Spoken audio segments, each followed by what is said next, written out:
Saudara-saudariku yang terkasih, selamat pagi berkah dalam. Sudahkah kita memberi senyum hari ini? Jumat 8 Juli 2022. Kita awali permenungan kita dengan tanda kemenangan Kristus. Dalam nama Bapa dan Putra dan Roh Kudus. Amin.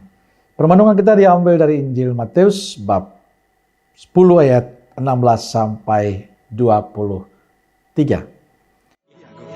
Lihat, aku mengutus kamu seperti domba ke tengah-tengah serigala. Sebab itu hendaklah kamu cerdik seperti ular dan tulus seperti merpati. Tetapi waspadalah terhadap semua orang. Karena ada yang akan menyerahkan kamu kepada majelis agama, dan mereka akan menyesah kamu di rumah ibadatnya. Dan karena aku, kamu akan digiring ke muka penguasa-penguasa dan raja-raja sebagai suatu kesaksian bagi mereka dan bagi orang-orang yang tidak mengenal Allah.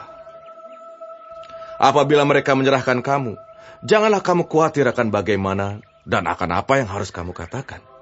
Karena semuanya itu akan dikaruniakan kepadamu pada saat itu juga. Karena bukan kamu yang berkata-kata, melainkan Roh Bapamu. Dia yang akan berkata-kata di dalam kamu. Orang akan menyerahkan saudaranya untuk dibunuh. Demikian juga seorang ayah akan anaknya. Dan anak-anak akan memberontak terhadap orang tuanya dan akan membunuh mereka. Dan kamu akan dibenci semua orang oleh karena namaku. Tetapi orang yang bertahan sampai pada kesudahannya akan selamat.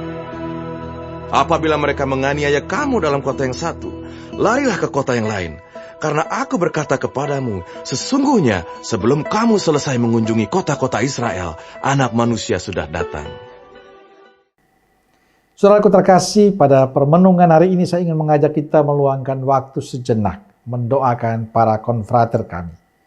Para frater yang akan mengadakan pembaharuan kaul mereka, ada yang kaul kekal, ada yang kaul pertama. Kita mohon semoga mereka tekun dan setia menjalani hidup panggilan mereka nanti.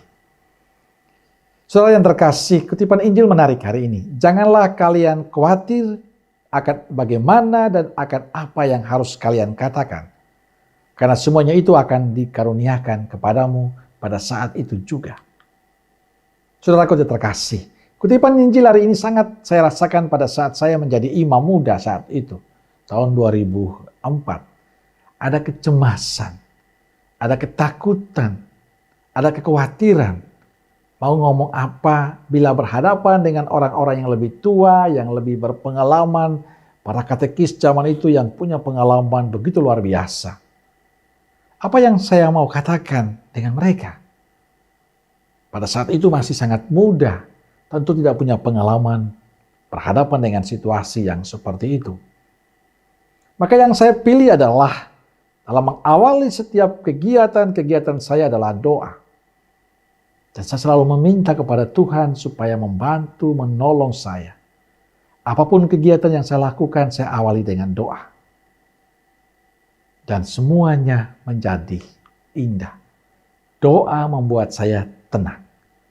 Doa membuat saya tidak pernah takut, tidak pernah cemas. Tapi ada damai, ada sukacita. Saya berani menyampaikan kebenaran Tuhan. Dan bagi saya Tuhan mendengarkan doa-doa itu. Ia memberikan kelancaran, kemudahan bagi saya dalam menjalankan tugas-tugas di kala masih muda sekali. Tapi di sisi lain saya membangun semangat rendah hati untuk mendengarkan apa yang dikatakan orang. Menghargai mereka, menghormati mereka yang lebih tua. Dan pada akhirnya menjadi berkat yang luar biasa. Saudaraku terkasih, janganlah khawatir akan bagaimana dan apa yang harus kamu katakan. Karena semuanya itu akan dikaruniakan kepadamu pada saat itu juga. Menegaskan bahwa dalam situasi apapun, kita adalah Yesus. Pada saat Yesus mengutus para murid, Yesus bersabda kepada mereka, lihat aku mengutus kalian seperti domba ke tengah serigala. Sebab itu hendaklah kalian cerdik seperti ular dan tulus seperti merpati. Selalu percaya pada pendampingan Tuhan. Maka karena kita sebagai utusan Allah perlu kebijaksanaan dalam menjalani perutusan itu. Sebab semua kebaikan dan ketulusan Yesus sering bertentangan dengan hidup di dunia ini.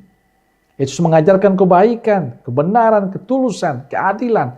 Tapi dunia mengajarkan kejahatan, kebencian, ketidakadilan, kemunafikan, dan masih banyak lagi hal negatif lainnya. Tapi saudaraku terkasih, apapun situasi dunia, tugas kita tetap sama. Mewartakan cinta kasih Tuhan kepada dunia. Tugas itu berat, maka saya ingin mengajak kita untuk dua hal ini. Pertama, tetap mengandalkan Tuhan dalam tugas kita. Selalu melibatkan Tuhan dalam perutusan kita. Dalam setiap keputusan-keputusan kita. Bagaimana caranya adalah doa. Itu kuncinya. Mempersembahkan semua suka duka perutusan kepada Tuhan. Ekaristi. Merenungkan sabda, menyatu dengan Tuhan. Sehingga kita dikuatkan oleh Tuhan. Yang kedua, tetap menjadi manusia yang bijaksana. Tantangan selalu ada, kesulitan selalu ada, tapi kita jalani dengan benar dan bijaksana, maka selalu ada jalan. Saya pribadi selalu memperpegang teguh bahwa sebagai imam bukan berarti saya menjadi orang yang begitu luar biasa.